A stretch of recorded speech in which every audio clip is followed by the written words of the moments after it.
Prezados alunos, boa noite.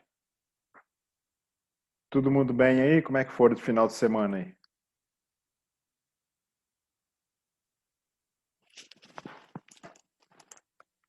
Bom, vamos lá.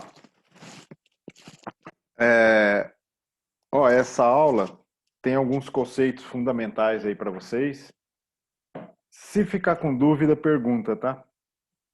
Que é bom não deixar passar, não. Senão algumas coisas que mais para frente poderia ser óbvio, fica complicado de entender, tá bom? Bom, é o seguinte.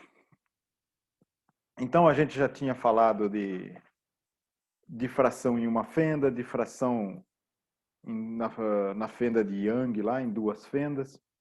Agora vamos falar de uma rede de difração, que talvez seja uma das primeiras aplicações práticas do fenômeno de difração, né? E eu vou fazer isso de dois jeitos. Eu vou fazer isso com uma abordagem específica para esse problema da rede unidimensional. E o que seria a rede unidimensional? É uma série de ranhuras.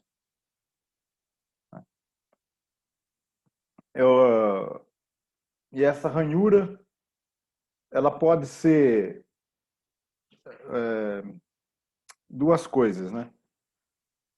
Pode ser um espaço bloqueado grande, que nem que está nesse desenho aqui, essa parte cinza, bloqueia bastante a luz e passa por uma ranhura, e pode ser o inverso.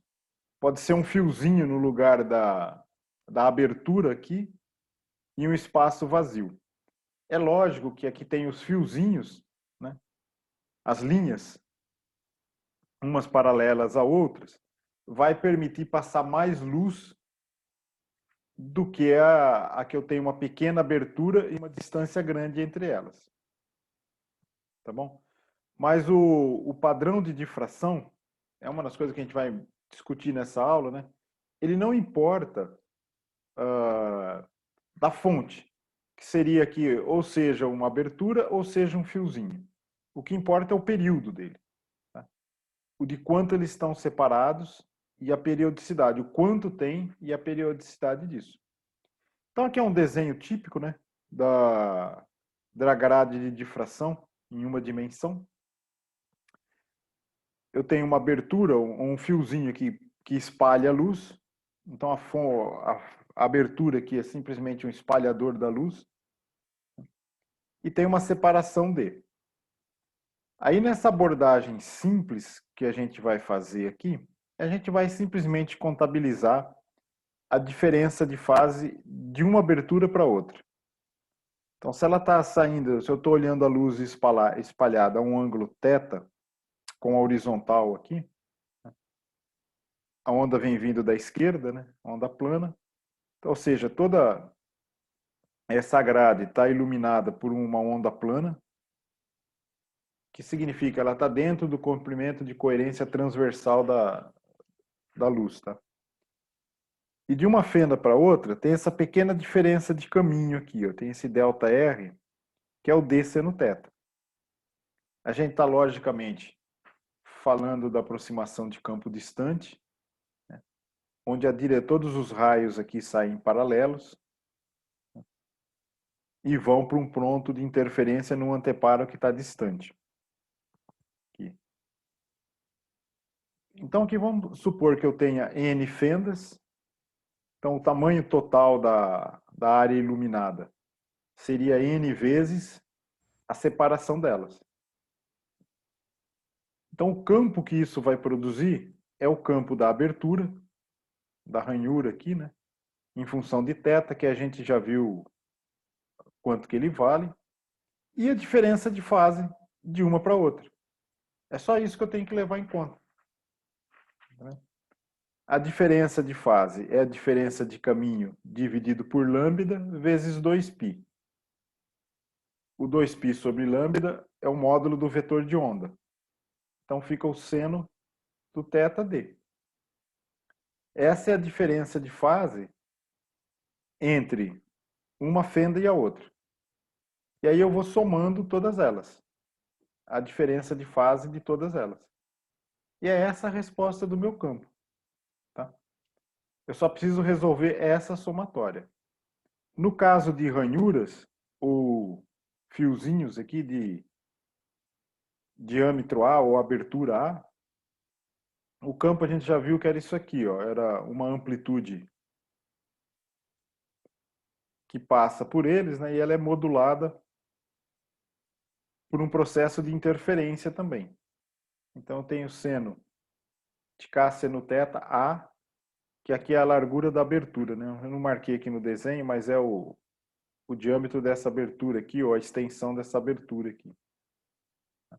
Sobre 2. Então isso aqui, ó, já está lá, ó, aula 15, slide 14, tem a dedução dessa formulinha, que é para uma ranhura. Então a gente já sabe quanto que vai ser esse campo, que é que está essas ondinhas desenhadas com círculo aqui, ó, sendo espalhado por cada um deles, cada uma delas.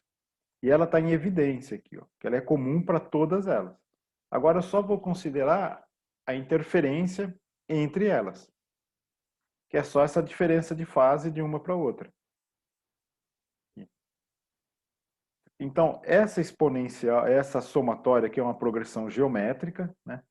Então, vou de n igual a zero. Então, eu estou pegando a primeira fenda embaixo e vai dar uma fase, a fase zero, né? O n zero aqui, isso aqui vai ser 1. Então, ela é a fase de referência. Aí, a próxima vai ter uma diferença de fase, que é o ΔΦ, para outra vai ser 2 ΔΦ, 3 ΔΦ, 4 ΔΦ, e assim vai. Tá? Isso é uma progressão geométrica.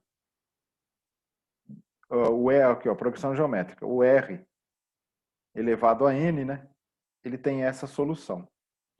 Aqui, ó, o n você põe para fora. Então fica o expoente de i ΔΦ elevado a n. Então a minha razão aqui, ó, dessa progressão geométrica é o EI ΔΦ. Então é só substituir aquela razão aqui, ó. Quer ver o que fica, ó? Então isso aqui, a minha razão é esse termo aqui, ó. E a solução da progressão geométrica é essa daqui. Aí eu só vou manipular isso. Eu vou pôr... Aqui eu tenho se eu multiplico, eu ponho em evidência o n ΔΦ sobre 2, eu fico com esse termo aqui de cima, ó, escrito entre parênteses desse jeito aqui. Que isso aqui é um seno. Né? É 2i, é menos 2i seno de n ΔΦ sobre 2. E embaixo é a mesma coisa. Então o 2i vai cancelar, o menos também, só que eu não tenho o n em cima agora. O n é o número de fendas. Aí esse termo aqui ficou em evidência. Ele não faz diferença nenhuma no campo. O que isso quer dizer? Que eu poderia escolher a origem em qualquer fenda, entre as fendas. Aqui. A minha escolha de onde eu ponho a origem ou qual fenda eu pego de referência, ela acaba ficando em evidência para todas elas. E esse termo em evidência, a hora que eu calcular a intensidade, que eu vou fazer o quadrado disso daqui, essa fase vai sumir, ó. Isso aqui some. Então esse if zero está representando isso aqui, ó. Ou qualquer outra escolha de origem que eu faça, vai ficar em evidência. A hora que eu fizer um módulo quadrado disso, isso daqui vai sumir. Então eu tenho uma expressão parecida com aquela de uma fenda, mas tem o n aqui, ó, e esse n faz uma diferença enorme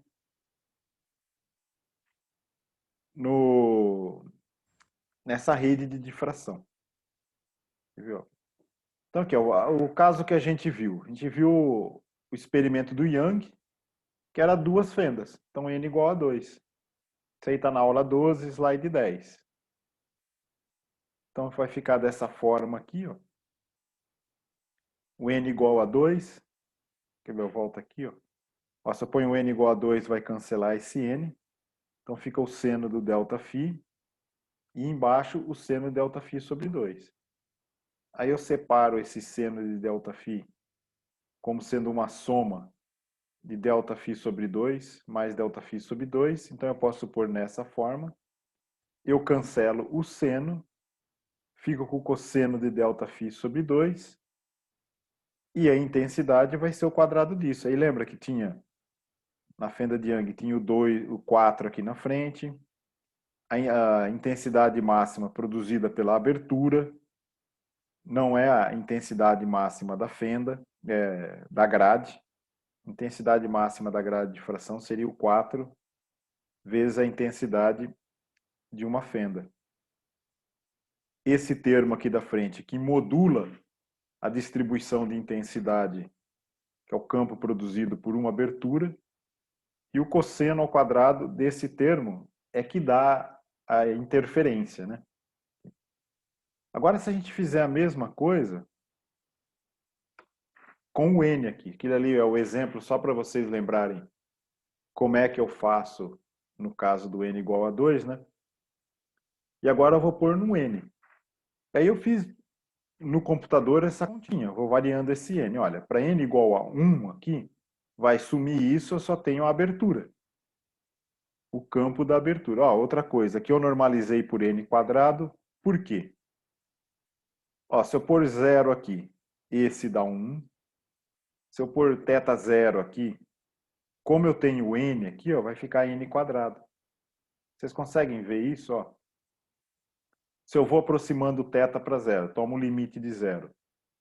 Aqui fica o argumento do seno, que é o nk seno θ d sobre 2. Embaixo vai ficar a mesma coisa, só que não tem o n. Então o que sobra? O n ao quadrado, n quadrado. Então o campo de uma fenda, de uma grade de difração, ele é sempre proporcional ao número de linhas, ou número de ranhuras que tem lá. Então eu estou normalizando por n quadrado aqui o valor máximo dele. Então, ó, aqui eu peguei uma abertura de 0,5 microns. Lembra na aula passada que o Rafael fez um exercício que ele colocava uma abertura com um valor próximo do comprimento de onda e ela espalhava o campo em quase toda a tela? Ó, é isso que está acontecendo aqui, ó. O comprimento de onda é 532 nanômetros, que é 0,5 microns. Então eu estou pondo uma abertura, né, da ordem do comprimento de onda. E olha o campo de uma fenda como ele espalha. Ele não está concentrado em torno do ângulo zero, ele está se espalhando de praticamente de menos 90 mais 90. Só que ele chega lá em 90, ele está fraquinho, né? Mas ele está espalhando em todo lugar. E aí, olha que eu ponho um D pequeno, né? Que eu pus D igual a 2, que aí seria 2 microns o D, né? Ó, para duas aqui, que é esse risco vermelho, é o experimento do Young lá. Que até a gente mostrou um padrão feito com laser. Ele tem os máximos e eles vão caindo devido à modulação da abertura da fenda. Só que agora, a hora que eu vou aumentando o número de ranhuras, olha como ele vai ficando mais fino. Ó, pus para 4, ó, ficou esse risquinho verde. Pus para 8, ficou esse aqui. Pus para 16, ficou esse aqui embaixo. Ó. Tá vendo? Que ele está cada vez afinando mais. Então, a hora que eu faço essa que é a vantagem, com duas fendas, eu tenho um dispositivo óptico que, na verdade, é mais para demonstrar o fenômeno de difração. Aqui. Mas a hora que eu começo a aumentar o número de linhas iluminadas ali, eu vou tornando cada vez mais fino esses máximos aí. E o máximo ser fino, que aplicação que tem? Se eu tenho uma luz que não tem um único comprimento de onda, o fato do máximo ser bem fininho, eu vou conseguir ver com maior resolução a existência de mais comprimentos de onda. Por exemplo, eu pego uma lâmpada fluorescente que você tem as linhas sendo emitidas devido às transições atômicas, né? E eu tenho duas linhas próximas. e eu quero separar. Então, para separar isso, eu tenho que ir aumentando o número de ranhuras para ficar fino. Só que eu também tenho que aumentar o D, ou seja, diminuir o D. Porque quanto menor for o espaço delas, mais separadas elas são. Aqui. E lembra, no experimento de Young tem um que eu pus até 2 comprimentos de onda. No central, ele não muda, todos os comprimentos de onda vai ter esse pico central, mas quanto mais distante desse central, mais os comprimentos de onda vão se separando. Então, esse é um princípio de uma grade, uma das aplicações dessa grade de difração unidimensional é resolver resolução espectral. É você identificar os comprimentos de onda que tem numa luz proveniente de uma fonte qualquer. Só que como que a gente faz isso? Quais as condições disso? Primeiro, você está vendo que cada um desses picos ele tem uma largura, né? E ela está diminuindo a hora que eu vou aumentando o número de ranhuras. Mas, como que é a dependência? Qual que é a dependência da largura dessa linha com o número de ranhuras? Ela é linear, ela é logicamente inverso, né? Mas eu não sei se é o inverso ao quadrado, inverso ao cubo, como que ela está caindo. Então, para a gente fazer uma demonstração de como que ela está relacionada com a largura, a gente vai fazer uma aproximação. Você está vendo que se pegar entre os mínimos aqui, ó, essa parte de um dos picos, qualquer um deles aqui, eu vou tentar aproximar isso por uma gaussiana. Né? Fitar isso com uma gaussiana e descobrir qual a relação com as variáveis do problema que a gente está mexendo. Então vamos fazer assim, ó. A gente vai tentar determinar o poder de resolução em torno de um máximo. Os máximos ali, ó, são dados por m lambda sobre d, que é a condição de interferência construtiva entre as fendas. Aí a gente vai pegar o seno θ e fazer uma aproximação de primeira ordem, expansão em série de Taylor, né, em torno de um máximo de difração. Então vai ficar o seno do θm mais um Δθ cosseno do ΔM. Isso aqui é expansãozinha em série de Taylor lá, pegando só o termo de primeira ordem que está aqui. Então o K seno θm d sobre 2, que é o m lambda, né? E que está aqui dentro, ó, eu vou expandir o θm nessa expansão que eu fiz aqui em cima. Então, onde era o seno θ, fica isso daqui. Embaixo é a mesma coisa, só que não tem o n. Agora, como o nd, o nkd sobre 2 seno do θm é um número inteiro de π. Então, isso aqui some, ó. Ele não vai fazer diferença. No mínimo, é a mesma coisa assim. O valor que eu tenho isso mais 180 vai dar o mesmo seno. Então, o valor disso daqui, ó, ele não muda com esse termo aqui. Então, eu posso tirar ele daqui de dentro. E eu só fico em função do Δθ. Você está vendo qual é que é o truque que eu estou querendo fazer? Eu estou querendo ver só em torno do máximo como que a intensidade varia em torno dele. Então, a hora que eu substituo isso aqui, tem um termo que some, né? E fico só com o Δθ cosseno do θm. E aí sim, o truque é pegar esse termo aqui, tá vendo? Ficou uma equação em Δθ. E vou aproximar, como está dividido por n quadrado aqui, eu sei que isso aqui tudo vale 1. Então eu aproximo por uma gaussiana, que tem uma constante aqui que eu vou tentar determinar ela em função do Δθ ao quadrado. Por que ao quadrado? Porque aqui o seno do Δθ está ao quadrado. Se o Δθ vai para zero, eu vou para alguma coisa que é o Δθ ao quadrado. Então, por isso que eu estou pondo esse exponencial aqui, ó. O que melhor ajustou isso, eu vou mostrar o ajuste depois, é isso aqui, ó. Pegar essa constante aqui, esse alfa m aqui, ó, que é o m é do máximo que eu estou pegando, se é o primeiro, o segundo, o terceiro.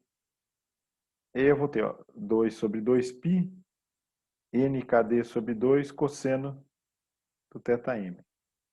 Com o k igual a 2π sobre lambda, eu chego nessa fórmula aqui que é um pouquinho mais simples, tá?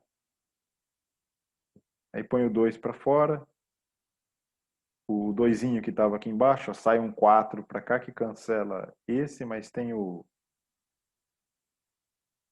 Não, é o π só que muda, é o π que sai para fora. Sai π quadrado, cancela com esse, fica o 2π aqui desse termo. Então, bom, vocês ficaram confusos com a conta, a ideia aqui é o seguinte, olha. Eu tenho aqueles π, aqueles máximos, e eles têm uma largura. Então, eu quero olhar em um pico daqueles, aí eu tenho que fazer o ângulo variar só em volta do máximo, para tentar determinar que parâmetro que determina a largura do pico. Então eu peguei em torno de um máximo, fiz uma expansãozinha no Δθ, em torno do máximo, substituí aqui, tenho essa fórmula, que é um pouquinho mais difícil só de ver o que é, mas eu aproximo por uma exponencial, uma gaussiana, na verdade, né? E pego esse coeficiente. Agora eu vou comparar. Eu vou plotar isso com isso aqui para ver se eles estão próximos. Eu quero descobrir a largura meia altura. Então, o expoente de menos alfa m delta θ de meio. O meio é porque eu vou ter na metade da intensidade. Ao quadrado igual a meio. Então, aqui vale 1 no máximo do pico. Eu quero saber quanto que é o delta θ de meio, que é a hora que eu chego aqui na metade. Isso aqui quer dizer que eu tomo o logaritmo desses dois lados e manipulo um pouco as coisas, eu vou ficar com esse θ de meio, ele é a raiz do ln de 2 sobre o alfa m. Aí eu tiro os constantes que estão aqui nesse alfa m, ó, vai ficar lambda nd cosseno do ΔM da raiz de ln2 sobre 2π. Então isso aqui, ó, é a variação angular do valor do θm, do máximo, até que a intensidade cair para metade. É esse parâmetro que está aqui. Então a largura do pico, ó, o FWHM, é Full Width Half Maximum, do pico é o W, que é 2 vezes esse delta de meio aqui. Vai ser isso daqui. É o que fica embaixo, ó, isso aqui que é importante. ND é o número de ranhuras vezes a separação entre elas. Isso é o tamanho da grade. Então a largura do pico, ela não está dependendo do número de linhas que eu tenho, mas sim do tamanho que a grade tem, da área iluminada. Então ela vai estar relacionada com o comprimento de coerência transversal da luz. Agora, o porquê que importa o D? Então você fala assim, então posso pôr um D grandão que eu vou ter a mesma largura? Né? Sim, mas a hora que eu ponho o D, o que é D? O D tem o efeito de mudar o ângulo que isso ocorre. Então, quanto menor o D, mais separados esses máximos ocorrem. E, embora a largura deles dependa do número, do tamanho da fenda, ou seja, o número de linhas iluminadas. Não, desculpa, não é o número de linhas, não, é do tamanho da rede, é de ND que ele depende. Ficou confuso isso? Ó, aqui eu estou fazendo uma comparação. Ó. Essa linha pontilhada é o exponencial, essa aproximação exponencial dada por isso aqui, ó, por essas constantes. E aqui é que vem da equação com seno quadrado sobre seno quadrado, que estava no slide anterior. Tá vendo? Ó, aqui eu ponho 10 linhas, a largura é 1 grau. Essa largura total aqui, 1 grau. Aí eu aumentei 50 vezes e ela caiu um fator de 50. 1 dividido por 50 é 0,02 graus. Então, o que está mostrando? Que essa relação é inversa, que a largura é inversamente proporcional ao tamanho da área iluminada.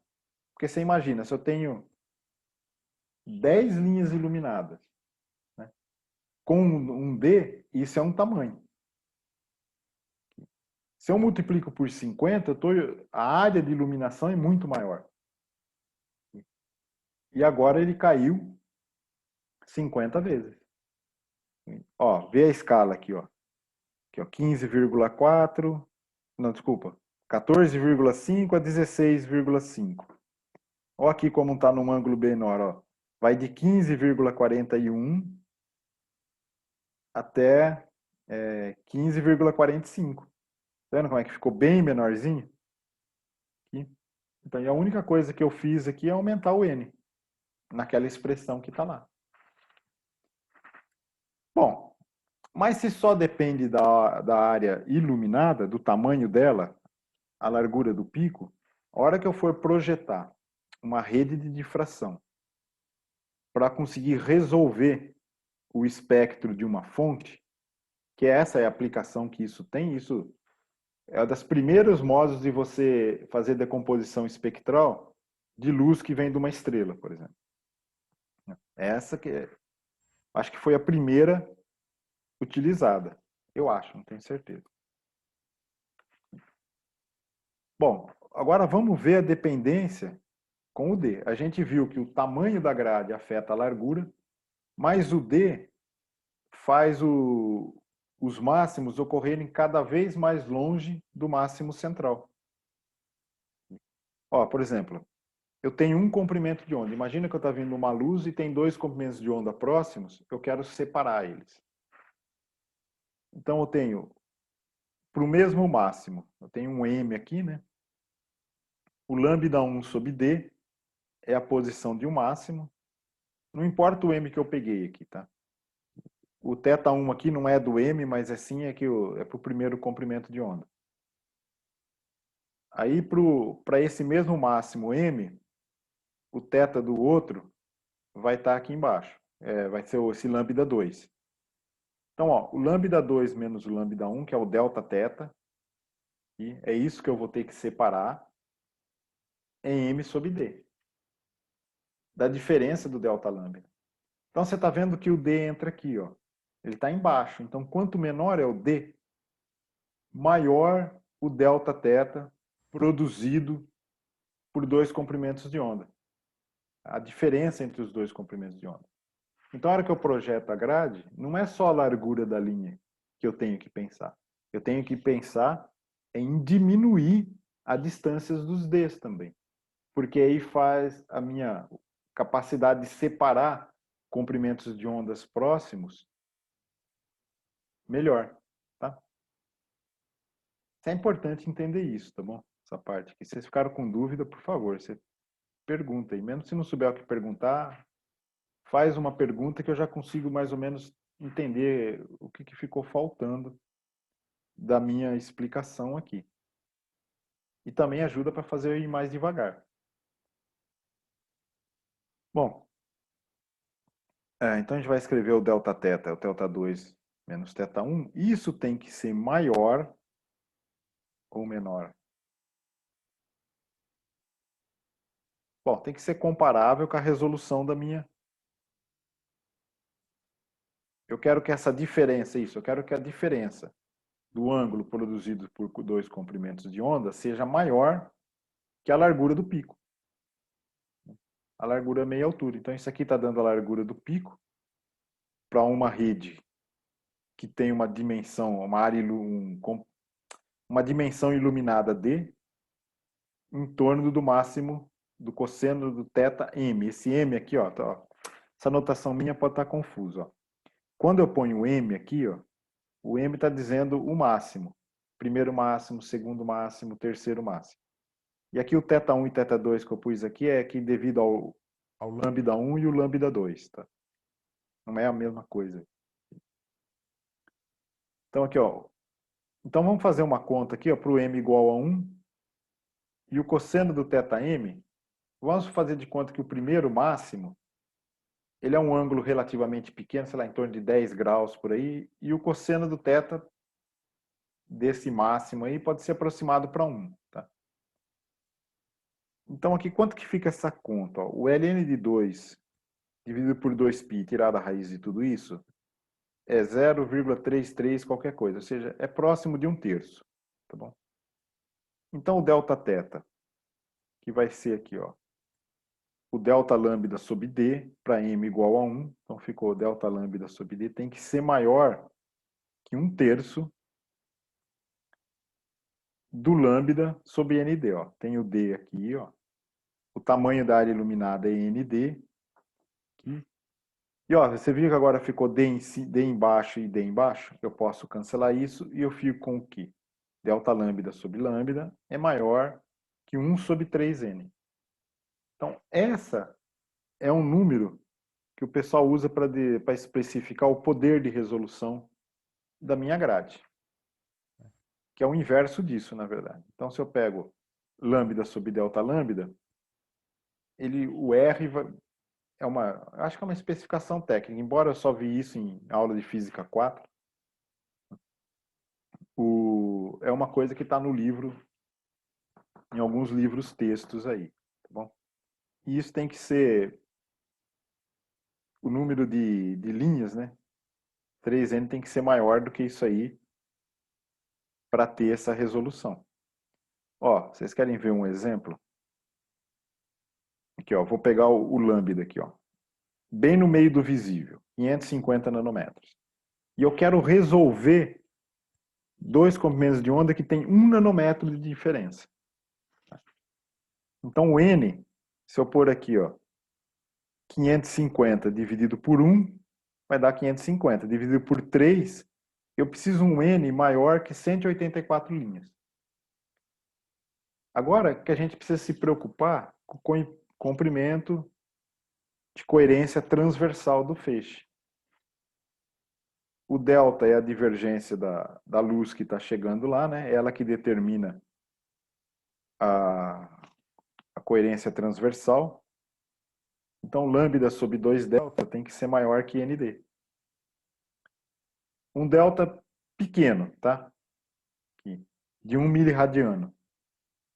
Vai dar um comendo de coerência para 550 nanômetros de 275 microns.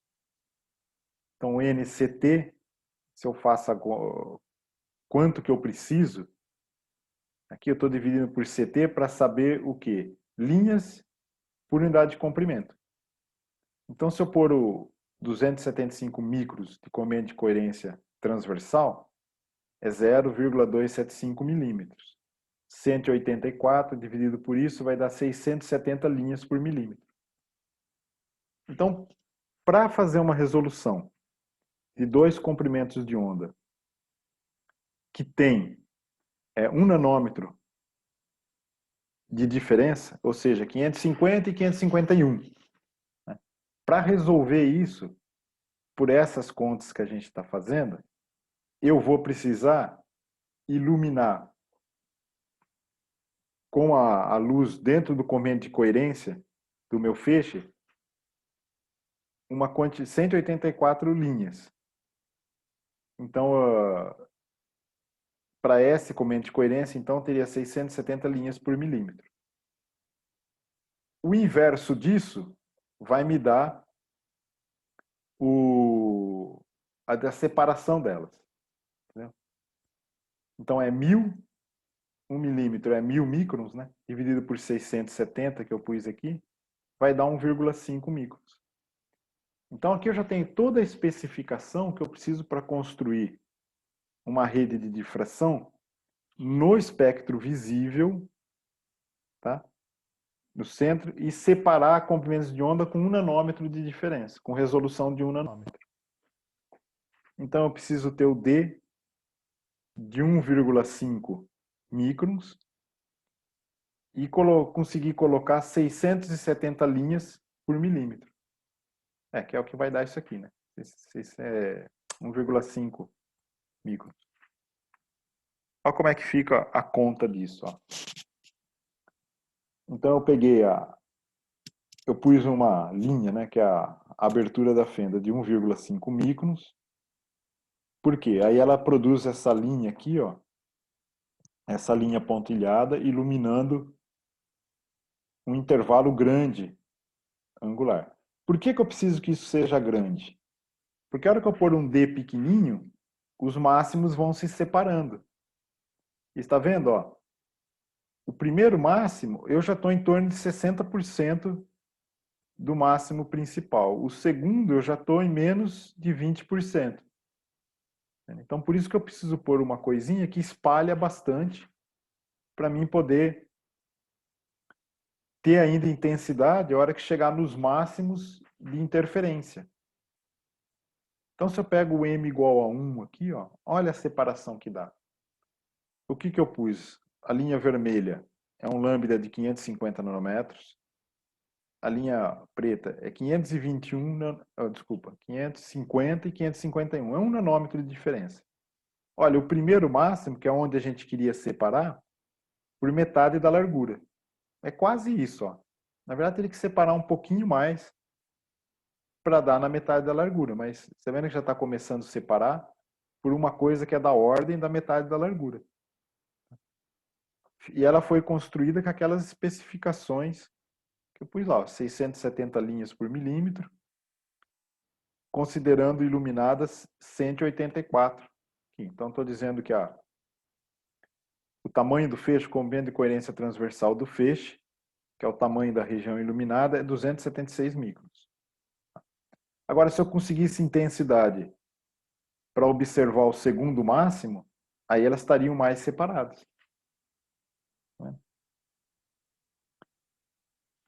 Bom, ó, eu espero que essa parte, ela não é muito simples, você precisa pensar um pouquinho para entender o que está acontecendo. Mas, se vocês entenderam isso, vocês podem montar uma firma de criar dispositivos óticos.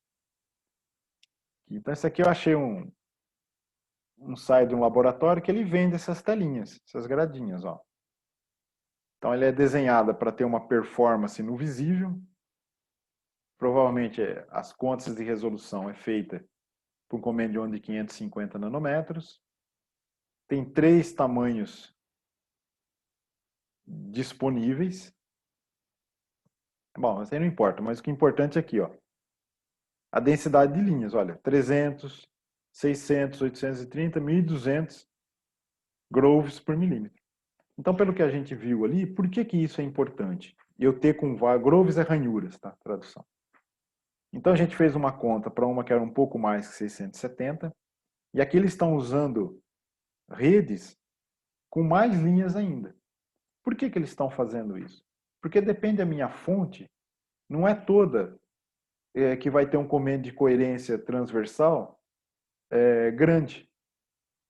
Então, quanto menor é a coerência da fonte, ou seja, quanto menos eu consigo colocar a luz que vai iluminar a grade paralela, então para isso eu posso usar lentes. Geralmente uso um conjunto de lentes para fazer ela ficar o mais paralelo possível, sem perder intensidade, porque quanto menos divergente é o feixe, maior é o comprimento transversal. Agora, se eu não consigo fazer muito isso, eu preciso pôr mais linhas ali dentro para conseguir separar ter a resolução que eu quero em termos de comprimento de onda. Tá? Bom, e como que na prática é feito essas grades? Aqui tem um exemplo. Ó. Como é que ele fez aqui? Na verdade, não foi ranhura, ele pegou simplesmente um material transparente e ele fez uma ranhura aqui. Ó. O que essa ranhura produz? É um espalhador de luz. Então, como ela espalha,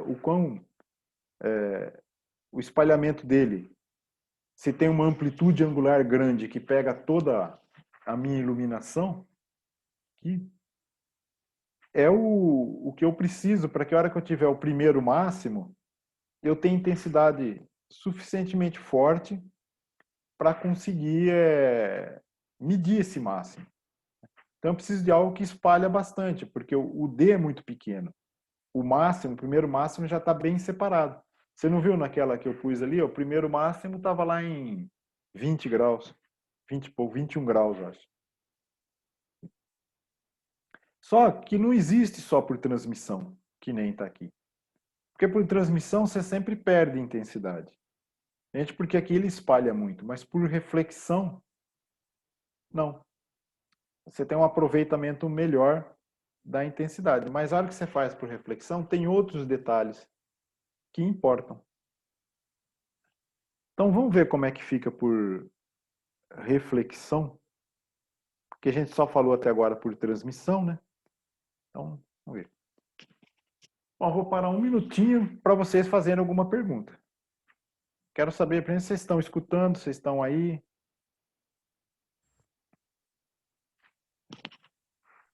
Professor, Oi, bem. por reflexão, agora que o senhor vai explicar, é o caso daquele exercício que gerou uma certa dúvida na lista de sexta-feira, né, do CD, é isso? Que a gente estava na dúvida se era reflexão ou transmissão? É, eu tentei fazer aqui em casa e a luz do laser não transmite pelo CD, a não ser que seja um CD de plástico transparente, né? É porque ele não tem, né, o material de que ele é feito não permite passagem da luz, né? É, não. Acho que tem que ser por reflexão mesmo. Que é o que o senhor vai explicar agora. É, como é que calcula por reflexão? Ah, tá. Quer dizer que então naquele exercício seria transmissão ou outro material qualquer, mas se for reflexão, aí o raciocínio é diferente, né? É, tem umas diferencinhas de como você faz o seu sistema de coordenadas. Ah, tá. Tá joia. Obrigada, professor. Nada, bem. Obrigado Professor, pela pergunta, eu que agradeço. professor, Oi? oi, no CD e no DVD ele tem uma película, né? Então, se você arrancar a película, você consegue fazer por transmissão. Ah, será que é só a película? Mas a ranhura que ele tem lá, ela tá na película ou tá marcada no plástico, por exemplo? Ah, se eu não me engano, porque já faz um tempinho que eu fiz essa brincadeira, era no plástico mesmo. Aí você tira essa película, só reflete e você consegue fazer. É. Bom, então vocês têm essa opção de fazer um teste, talvez. Ver se consegue pegar um CD velho, tirar a película. Ah, você fala aquela película que tem o rótulo, tem algumas coisas que você escreve lá, né? Isso, que a Ah, gente sim, tira é tudo que verdade. passa. Olha, bom, vamos ver. Se eu conseguir tirar, eu vejo o resultado que der. Se dá por transmissão, talvez dê. Obrigado, viu? Nada. É, tentar fazer isso. Bom, mas por reflexão é interessante estudar. Principalmente no caso que você não consegue fazer por transmissão. Só que para a gente começar a entrar, porque a gente, assim, nos livros de texto que tem, né, eles fazem casos específicos. E não aborda isso com uma matemática, ou seja, com um tratamento assim que permite você generalizar isso. Então, ao mesmo tempo que eu vou fazer por reflexão, eu já vou começando assim, mexer um pouquinho em como generalizar essa formulação nossa, para vocês terem flexibilidade de fazer uns cálculos do jeito que vocês quiserem. Para não ficar limitado a uma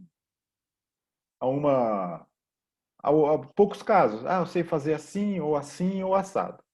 Aí se sair disso, mas a grande dificuldade que tem é geométrica. É só de como montar o sistema, tá? As coordenadas e quem é quem. A regra básica é essa daqui, olha. Eu quero calcular um campo, aqui no caso estou pondo em função do θ, tá? Que é o que a gente fez ali. Aí tem o campo do espalhador, aqui, somado pela posição dos espalhadores, com esse argumento de fase. É basicamente a diferença de fase. E a diferença de fase é sempre a direção do feixe espalhado, do vetor de onda espalhado, não, desculpa, não é a direção, é o vetor de onda espalhado menos o vetor de onda incidente. Produto escalar com a posição do espalhador. Esse termo aqui, a gente fez uma demonstração geométrica disso, acho que é no final da aula 14, aqui, e depois, a hora que a gente fez os tratamentos em fenda, lá, a gente, campo distante, a gente sempre cai nisso daqui. Tá? É esse termo que dá a diferença de fase, seja qual for a geometria que você tiver. A gente vai ver isso agora aqui nessas redezinhas simples, vai ver isso de fração de raio-x num cristal, é sempre esse termo aí. Aqui, ó, eu estou chamando a atenção para isso. Tem um mais, um menos. Quando eu comecei a falar de campo para vocês, eu achei mais simples para vocês entenderem colocar o KR menos ômega t. Lembra que a gente começou lá, o campo é cosseno de KR menos ômega t? Mas quando você põe em termos de fase, isso não representa nada. Né? Por mais ou menos aqui. Eu poderia ter escrevido ômega t menos KR, K escalar R. Esses dois jeitos são equivalentes, porque essa fase, a hora que você vai calcular a intensidade, ela some esse sinal. Então isso não afeta nada. Só que a hora que você escreve isso aqui, com mais ou com menos, você altera esse sinalzinho que está aqui. Ó. Tá? E eu quero sempre fazer o K espalhado menos o incidente. É por isso que eu vou trocar esse mais aqui. Quando a gente deduziu várias coisas, lá era um menos. Agora eu vou trocar para um mais. E isso eu posso, por quê? Porque essa escolha do sinal do campo é arbitrária. Eu só preciso ser consistente com ela. Então, só isso que eu estou chamando a atenção aqui, tá? Aqui. Bom, então eu vou usar esse com mais aqui. Aí vocês vão ver que o resultado vai dar tudo igual. Então, aqui, ó, eu estou pegando o caso que a gente acabou de ver e vou pôr nessa formulação que está aqui. O que eu estou mudando aqui? Antes, sempre a gente jogou o vetor de onda paralela. A onda plana era paralela à rede. Agora eu estou pondo ela inclinada. Entendeu? Eu vou jogar ela com um ângulo aqui. Ó. Então, ao invés dela ser paralela, que seria o θ0 igual a zero, eu estou jogando com um ângulo. Então, eu vou definir o K, seria o K cosseno θ0 na direção x, e menos K seno θ na direção y. Então, eu estou pondo o θ positivo para baixo aqui, ó, do θ0, né? Desculpa, que é o do vetor de onda incidente. Então, ele tem projeção positiva no x e negativa no y, porque eu defini o y para cima. E o K' ele está saindo para cima, é o que a gente tinha, tá? Escrito nesse sistema XY aqui. Por que eu não estou me preocupando com a direção Z? Porque esses pontinhos que eu pus aqui são linhas ao longo do Z. Então isso vai fazer que eu não tenha espalhamento perpendicular a esse plano que está aqui. Tá? Só a condição de interferência vai estar no plano do slide aqui, da figura.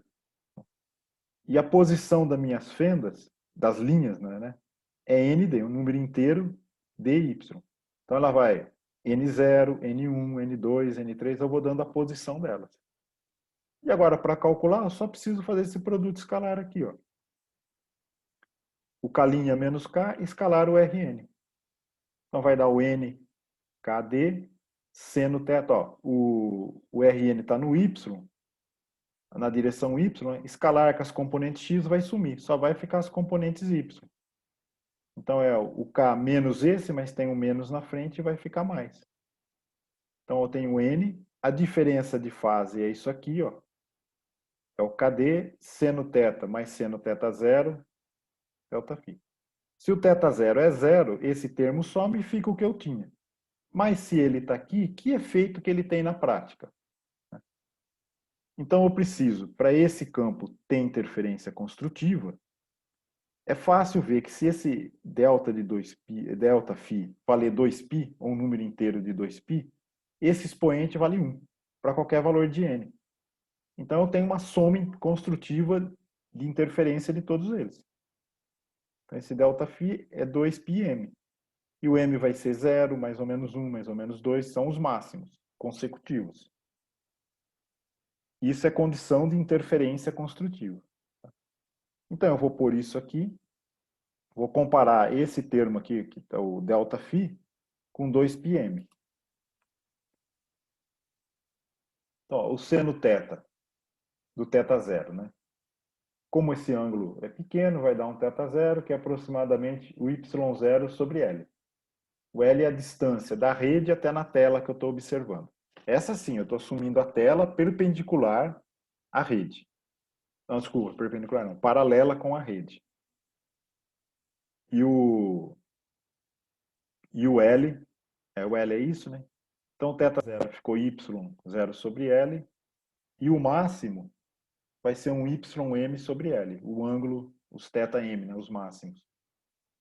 Aí o ΔΦ, 2π sobre lambda d, seno θ mais seno θ0, que eu troco por ym sobre L, y0 sobre L, igual a m2π. Aí eu corto 2π, passo 1 para cá. A posição dos máximos é essa daqui, menos um y0. O que eu fiz na hora que eu mudei a direção com que o feixe incide na rede? Eu só desloquei a posição do padrão de difração. Eu fiz ele subir ou descer, depende com que ângulo que eu incido. Não estou causando nenhum efeito sobre as condições de difração. Tá? Ficou claro? A gente simplesmente pegou o que tinha, usou um formalismo um pouco mais geral e aplicou para um caso bem próximo do que a gente já viu, só para ver se faz sentido. Ok? Então agora eu vou passar para o caso de reflexão com essa mesma abordagem. Então, ó, eu tenho um conjunto de linhas aqui, perpendicular à tela, tá? Entrando e saindo da tela aqui. Aí eu estou jogando uma radiação com um ângulo θ0 em relação às linhas, né? Que vão estar na direção X agora. A direção Z vai estar para cima. E o K' vai ser espalhado com ângulo θ a partir da linha, do plano definido pelas linhas. O plano da rede, né? Então, a posição dos espalhadores agora, das linhas. ND na direção X, que está aqui ao longo dessa direção, ok? Como que eu escrevo o vetor de onda incidente? Módulo K, cosseno do θ0 na direção X, menos seno do θ0 no D. Olha, ele está para baixo. Ó. Eu pus a origem dele aqui, mas na verdade aqui é a origem, né? Então ele estaria aqui, ele tem uma componente para baixo. Então por isso que ele é menos aqui. Ó.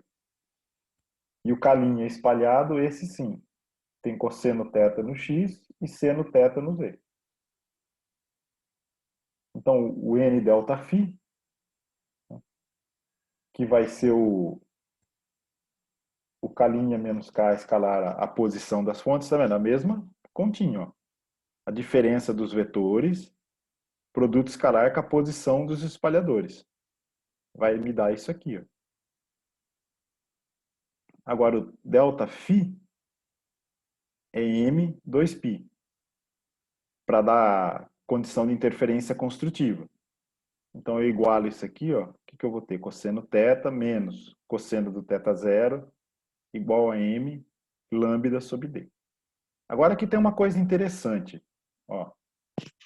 Se o M é zero, né, significa que o θ e o θ0 são iguais. É condição de reflexão especular. Em reflexão, isso quase sempre acontece. Tá? Seja qual for mesmo se eu não tivesse ordem nessas linhas aqui, ou seja, tivesse uma para cá, uma mais para lá, mas todas nesse plano, formando um plano, essa condição eu teria. Tá? Que aqui é o M0, não vai importar nada. Então eu vou ter sempre um máximo refletido e as condições de interferência em torno dele. Então, é por isso que eu falo, o θ aqui, ó, ele vai ser o θ0 mais um Δθ. Aí eu expando de novo o cosseno, faço uma expansão em série de Taylor de primeira ordem do cosseno θ, em torno do θ0. Vai ficar cosseno de θ0 menos Δθ seno do θ0, menos o cosseno do θ0. Então sumiu o θ0, o cosseno do θ0, ficou o ΔΦ seno θ. Tem um menos aqui, mas o m pode ser mais ou menos, ele vai de menos a mais, então esse menos tanto faz. A separação entre os máximos, ou seja, a posição dos máximos, vai ser m lambda seno θd. Agora mudou alguma coisa. Vocês estão percebendo que mudou? Olha, apareceu um seno θ0 aqui embaixo. O que isso quer dizer? Se eu for diminuindo o ângulo de incidência, esse seno θ vai ir para zero. E a separação dos máximos vai aumentar muito. Então agora eu tenho uma separação dos máximos que depende do ângulo de incidência. Que era diferente da rede quando eu estou por transmissão. Lá eu podia mexer o ângulo do feixe incidente e eu só ia deslocar o padrão para baixo e para cima. Aqui. E aqui não. Aqui, por reflexão, eu estou fazendo o ângulo mudar. A separação dos máximos mudar conforme o ângulo com que eu ilumino a tela. Então, meu padrão de difração não é uma coisa estática. Qualquer jeito que eu jogar, eu vou ter um padrão. Não, eu preciso saber qual foi o ângulo que eu joguei para fazer a medida correta da separação do dedo, da periodicidade da rede. Entendeu como é que mudou? O meu problema ficou um pouquinho mais complexo. Aí, o que eu quis fazer? Aí eu falei assim, vamos fazer um exemplo. Aonde que eu vou achar uma redinha de linhas para fazer por reflexão? Aí aqui eu achei, na verdade, ela não era uma só. Ela era em duas direções. Ela tinha uma redinha numa direção e numa perpendicular. E aí foi legal, porque aí você consegue ver claramente que esse seno θ existe. Porque ela era uma rede quadrada, né? Aí você vê que na direção com que você joga a luz, a separação muda. E na outra, que é perpendicular a ela, não muda. Então, como é que a gente vai fazer esse tratamento? Aí que a coisa complica um pouquinho, mas complica assim. O que a gente vai usar é esse mesmo termo que está aqui. Então, eu preciso fazer assim. Como que eu vou montar o meu experimento? Eu preciso pensar ele na minha cabeça para ver como que eu vou medir isso daí. Tem gente que costuma usar dois ângulos, né? Um ângulo na horizontal e um ângulo na vertical. Só que no caso do feixe refletido, eu particularmente acho mais fácil eu fazer pensar em posicionar uma tela na direção do feixe espalhado especularmente, que a uma determinada distância, e descrever a posição do máximo a partir dessa posição central deles. Então vai ser o ΔX e o ΔY em duas direções. Então, como que eu fiz isso? Olha, eu peguei a direção do feixe incidente e pus isso aqui, igualzinho que eu tinha feito no outro lá. Agora o feixe espalhado, como eu vou ter? Tem uma periodicidade de linhas aqui, nessa direção, na direção X, que eu estou chamando de A agora, para não confundir com da outra direção. E na outra direção, que agora ao longo do Y, eu estou chamando de uma separação B. Então, no anterior era D aqui, a separação, né? Agora eu estou chamando de A, tá? Só por causa de não ter que ficar escrevendo dx e dy. Aí depois vai aparecer derivado em x e derivado em y, só por causa do símbolo que eu vou usar. Então eu chamei de A numa direção e B na outra. Bom, quanto que é o centro da tela? A minha posição do centro da tela vai ser o L, que é a distância com que ela está em relação a onde pega a luz, né? CL. Aí cosseno do θ0 no x e seno do θ0 em z. Tá, mas qual que é a posição do pontinho de luz que foi difratado? Bom, ele vai estar sobre a tela, então tem o RC mais um ΔY na direção de Y, que é nessa direção aqui, ó, que não importa qual for a elevação que eu tenho, vai ser a mesma distância. Agora o ΔX muda, ó, ele depende do que? Ele está nessa direção aqui, ó. Tá? Então ele é perpendicular ao RC. Então eu tenho que pegar um versor perpendicular ao RC, que seria esse daqui, ó. Tá? Então você pode ver, ó, menos seno θ0 no x. Então tem uma componente negativa no x, porque ele está virado um pouquinho para trás aqui, e positiva no z. Mas ele vai ser sempre perpendicular ao RC no plano XZ. Então esse vai ser o meu ΔX. Bom, uma coisa que eu não falei na aula que a gente estava falando entre essa aproximação de campo distante, eu falei assim, eu fui mostrando que a distância tinha que estar muito maior do que o tamanho da abertura para eu sair da difração de Fresnel e chegar na difração de Fraunhofer. Mas o critério correto é o seguinte, olha, é a dimensão da fonte ao quadrado. Então aqui como tem o A e B, né, que é a separação delas, aqui, sobre lambda. Então meu L tem que ser muito maior que isso aqui, tá?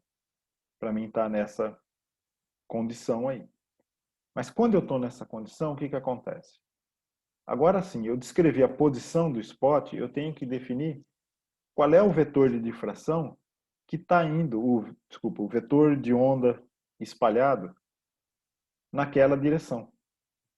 Então é o R sobre o módulo dele, isso dá a direção dele, vezes o módulo do vetor de onda para eu ter o K' como vetor.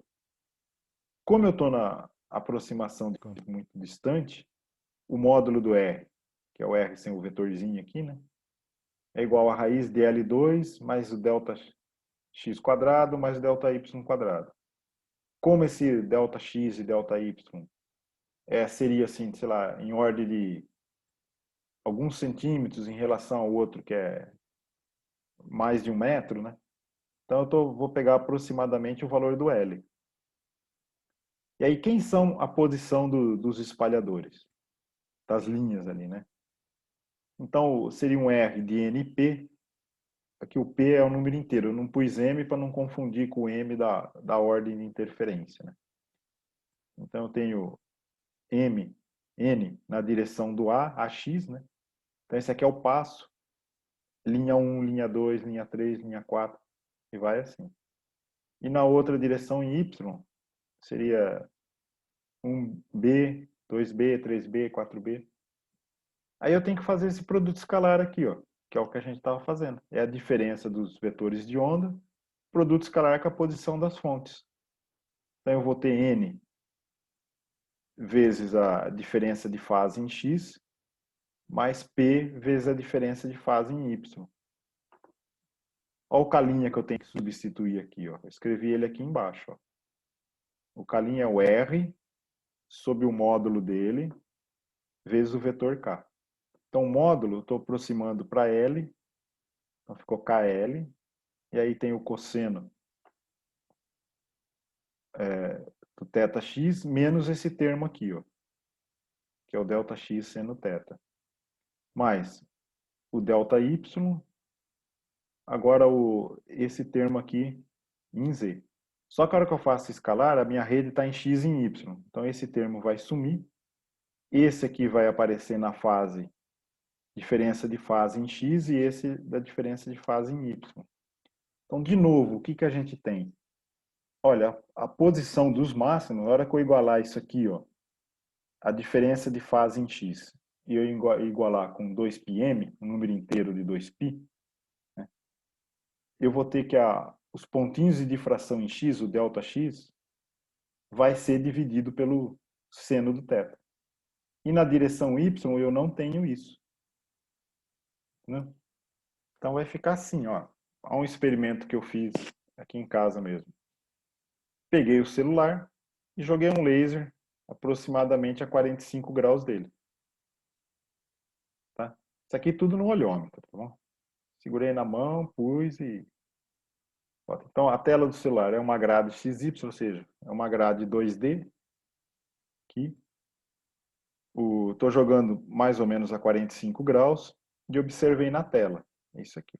Primeira coisa que você vê, na direção que eu estou jogando a luz, na direção do plano aqui, ó os pontos A, B, ó, como eles estão separados. Tá vendo? E nessa direção aqui, ó, em CD, eles não estão, que são perpendiculares.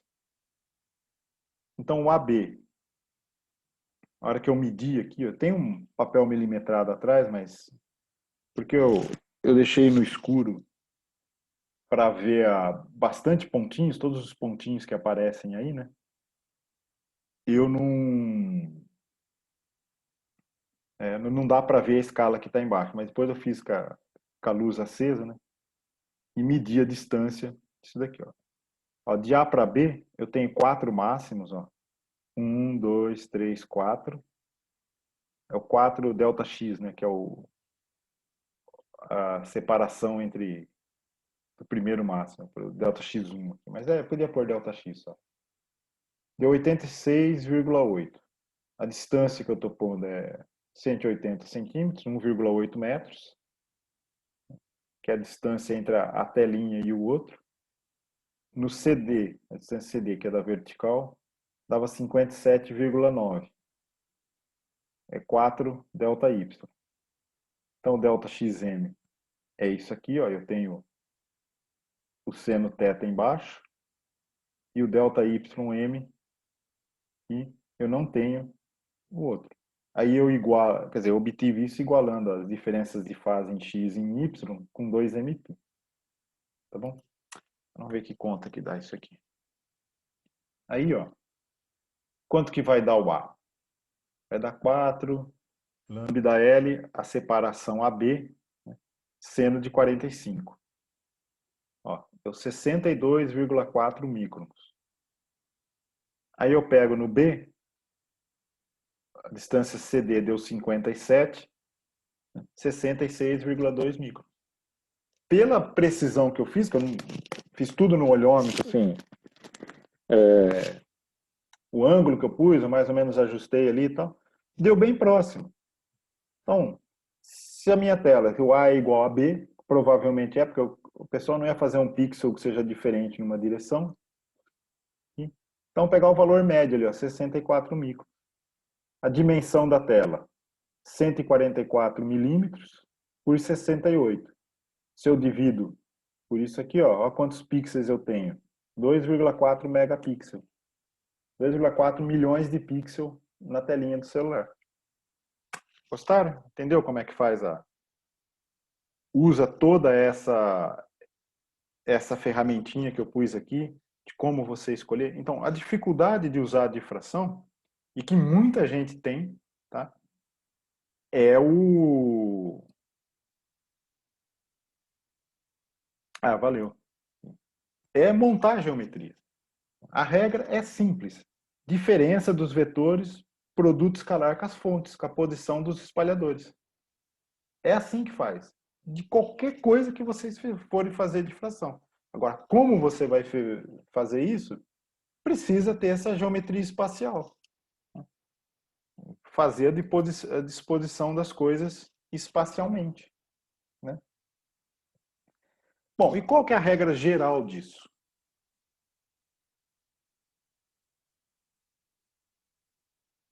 Beleza, obrigado. Bom que vocês gostaram. Eu acho que ficou bem didático, né? Agora vocês dão uma olhadinha nas contas aí e tentam reproduzir para vocês entenderem bem como é que faz essas continhas.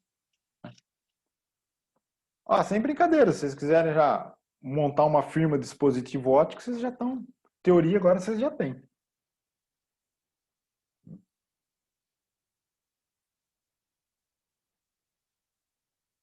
Vocês vão ver agora que chegar no negócio de raio-x aqui, aí que vocês vão ver a aplicação. Ó, teoria geral disso. É essa expressão aqui. Eu deixei aquele PDF lá em leitura complementar, ou material complementar, não sei que eu pus lá, falando uma propriedade transformada de Fourier. Eu pus em 1D, em uma dimensão, né, demonstrei todas as propriedades dela. Eu vou usar algumas propriedades aqui para dizer para vocês o que é teoria geral de cálculo por difração do campo distante. Então, ó, eu tenho uma função, um ρ aqui, que é a propriedade do espalhador. O que é meu espalhador? É uma fenda, é uma linha, é uma partícula? O que é, né? Isso vai me dizer, é uma parte da informação que está aqui. Como que eles são distribuídos espacialmente? Essas duas informações que eu preciso. Aí isso daqui, ó, esse Q aqui, ó, 2π desse vetor Qzinho, o que é? É o K' menos o K. É a diferença dos vetores de onda. Mas essa aqui é a expressão em termos de transformada de Fourier. Então, o meu campo espalhado por uma distribuição de espalhadores, né, levando em conta a interferência, ou seja, a difração por eles, é a transformada de Fourier dessa função que está aqui. Isso aqui é a transformação. Então, ó, TF, transformada de Fourier dessa função. Agora nós vamos ver quem que é essa função. Num caso que a gente já fez, e na aula que vem a gente vai ver de outras coisas. Tá? Então, ó, eu vou fazer assim, esse ρ aqui é uma função que é a propriedade do espalhador. É aí que está a informação do que é meu espalhador. E para distribuir ele espacialmente, eu vou usar uma somatória de deltas. Por quê? A função delta ela não é diferente de zero só quando o R for exatamente o Rn que está aqui? Então isso aqui vai me dar a distribuição. E como que eu faço isso? Isso é uma operação matemática chamada de convolução. Então, o meu ρr é nada mais do que a propriedade do espalhador distribuído espacialmente, fazendo uma convolução com uma somatória de deltas. Por quê? Isso vai me colocar em cada ponto do espaço Rn a função, a propriedade do espalhador. E por que eu faço uma convolução? Aí a gente vai explorar a propriedade da transformada de Fourier, que é o que está demonstradinho naquele PDF que eu deixei lá. É que a transformada de Fourier de uma convolução é o produto das transformadas de Fourier. Então isso funciona para nós? Funciona, olha. Então se eu vou pegar a transformada de Fourier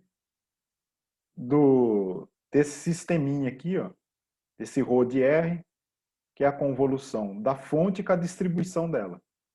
Aí vai ficar o produto. Transformada de Fourier da fonte é o quê? O campo que a fonte espalha. A transformada de Fourier de uma delta é uma somatória, é de uma somatória de deltas, é uma somatória do E, 2π e do Q escalar R.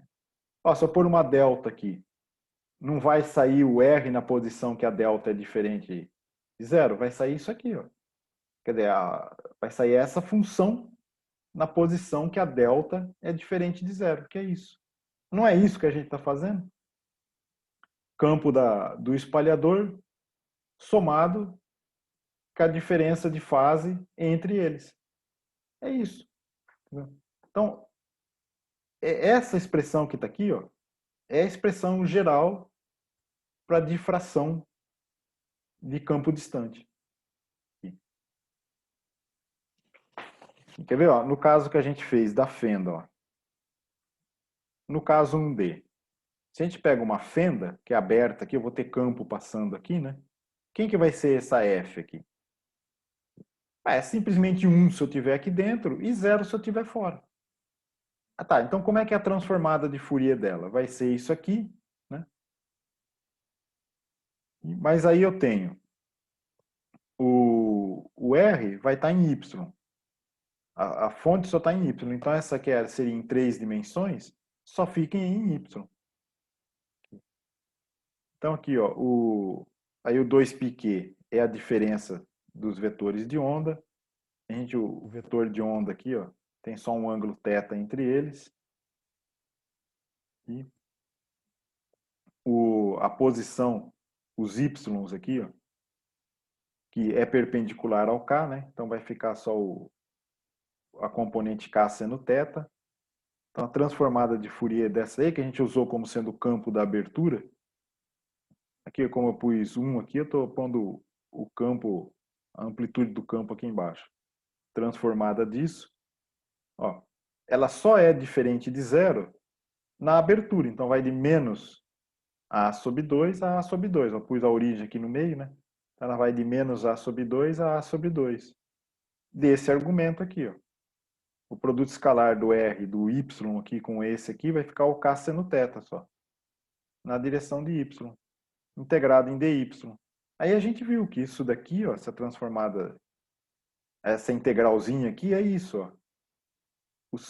O A vem aqui, né?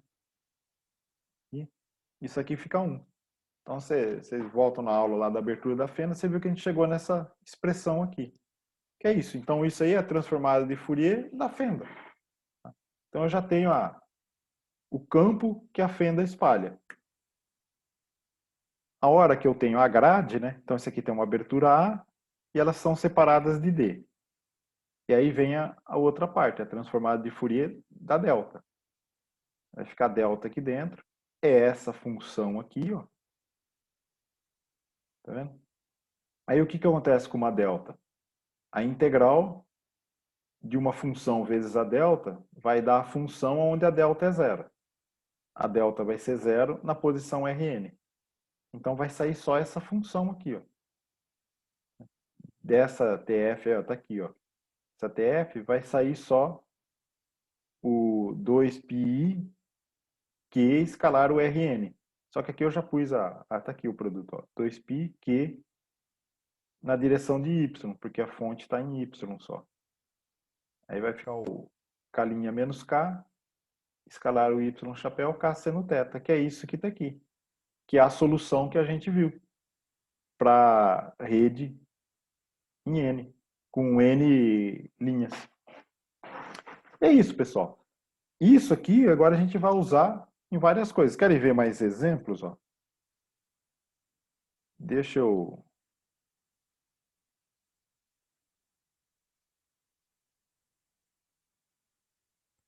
pegar isso aqui. Ó. Aqui tem uns exemplos de outras redes. Vocês podem tentar calcular. Você pode fazer uma matrizinha quadrada. Aqui ó, você tem os pontinhos espalhados. Na aula passada eu pus uns outros exemplos, que aí você via bem que quanto mais pontinhos você põe, mais definidos ficam os pontos. Né? Você pode pôr linhas, você pode fazer figuras que tem uma simetria 6. Ó. Você vê que a imagem de difração segue essa simetria. Aqui, ó, todas elas são cúbicas. Mas você está vendo que tem diferencinhas? Olha, aqui é uma quadradinha, sem nada no meio nem dos lados. Esse é um padrão de difração. Se eu também tenho uma quadradinha, mas com um ponto no meio, olha, eu mudei meu padrão. Tá vendo? Que é a distribuição de intensidade. Se eu faço um outro, só que em vez de pôr o pontinho no meio, eu ponho ele entre dois pontinhos, olha, eu mudei o padrão de novo. Então você está vendo que esse arranjo de pontinhos produz um padrão que reflete a simetria da distribuição. Então aqui tem um outro exemplo, né? Uma rede hexagonal, que é análoga de cima, né? Sai esses pontinhos. Aqui, ó. Aqui, ó, aqui tem aquele da fenda dupla que a gente já fez. Aqui é de uma fenda circular, que eu só mostrei para vocês padrão simulado, né? Esse aqui é um experimental, feito aí no laboratório didático. Aqui. Aí você vê o disco de Eire, primeiro mínimo, segundo mínimo. Olha quanto você consegue ver com uma fendinha que tem ali. Esse aqui é que o pessoal da farmácia fez com hemácia. Ó. Você põe uma gota de sangue numa lâmina, aí você passa outra lâmina. Porque a hemácia é um disquinho, né? Elas ficarem todas deitadinhas. Aí você vê esse padrão de difração da hemácia, e pela posição do primeiro mínimo aqui, você tira a dimensão da hemácia, que, se eu não me engano, era em torno de 8 microns, que o pessoal tirava esse padrãozinho aqui. Mas isso aqui é tudo brincadeira, que é bom para vocês aprenderem a regrinha de difração, né? Mas o caso que é importante realmente é a difração de raio-x, porque foi assim que a gente conseguiu criar a área de biologia estrutural, que você consegue entender a forma da, das suas enzimas, das proteínas e a relação que elas têm, né, em interagir uma com a outra com a forma dela. E para você conseguir ter essa informação, está vendo esse monte de pontinhos que está aqui? É de uma rede tridimensional. Só que como ela é tridimensional, você não pode deixar ela parada, que nem uma rede perpendicular, uma redinha bidimensional, que você joga o laser perpendicular ou por reflexão. Por quê? Porque aí você ia ter só uma projeção da rede numa direção. Você precisa girar ela. Aqui tem um exemplo. Ó, você tem o cristalzinho aqui, você gira ele e coleta a imagem difratada. Aí você tem todos esses pontinhos. Desses pontinhos é que tem a informação de qual que é a estrutura do cristalzinho, das proteínas que está lá. Foi assim que nos últimos 70 anos a gente criou um banco enorme de dados sobre as proteínas. Então tem um banco, próximo aula eu mostro para vocês. Você entra lá e você põe o nome de uma substância, tem a estrutura dela, toda determinada. Mas qual que é o desafio? Para você ter, eu vou também mostrar como que é quando você não tem ordem, mas para você ter a informação com bastante resolução, resolução de angstroms que você precisa para ver essas tirinhas que está aqui, é as cadeias de aminoácidos, tá? É guanina, cinina, sei lá, esqueci o nome de todos eles. Enrolados aqui, como é que eles se combinam. Aqui. Então, se você vai dando zoom nisso, você tem os átomos que formam os aminoácidos nessas cadeias aqui. Para você ter isso, você precisa de resolução de angstrom. E para você chegar nessa resolução, você tem que aumentar o ângulo de espalhamento. E para você aumentar o ângulo e ter condição de interferência, você precisa de bastante pontinhos. Naquela expressão que a gente está fazendo da intensidade e difração, você precisa ver vários pontinhos, que nem na tela do celular lá. Você não vê aquele monte de pontinhos? Então, ali é facinho resolver, porque é periódico em duas dimensões, então só determinar dois parâmetros. Mas no cristal você tem periodicidade em todas as direções. E para resolver aquilo, você precisa de bastante pontinhos. E para você ter esse bastante pontinhos, você precisa ter... Lembra que a gente viu que quanto maior o número de espalhadores, mais fino é o pico de difração? Então é isso. Você precisa fazer uma rede grande de difração com essa estrutura para você ter esses pontinhos fininhos e tirar a informação com alta resolução da estrutura. Então a grande dificuldade que tem em biologia estrutural, né, é você... Imagina, você quer estudar a proteína da, sei lá, da mosca lá. Então você tem que conseguir tirar essa proteína e cristalizar ela. Tem que fazer uma rede de difração com ela para você ter bastante pontinhos de difração e conseguir resolver essa estrutura com a resolução atômica. Então esse é o longo caminho e na minha opinião, é a aplicação mais importante que tem de difração. E é o que a gente começa a ver ali na próxima aula. Bom, acho que a gente até está uma aula adiantada do cronograma que eu tinha colocado lá. De repente dá para a gente fazer uma aula de revisão mais para frente lá.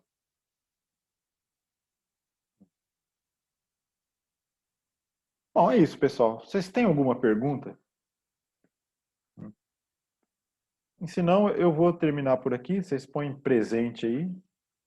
E estou à disposição aí se vocês quiserem fazer alguma pergunta, tá?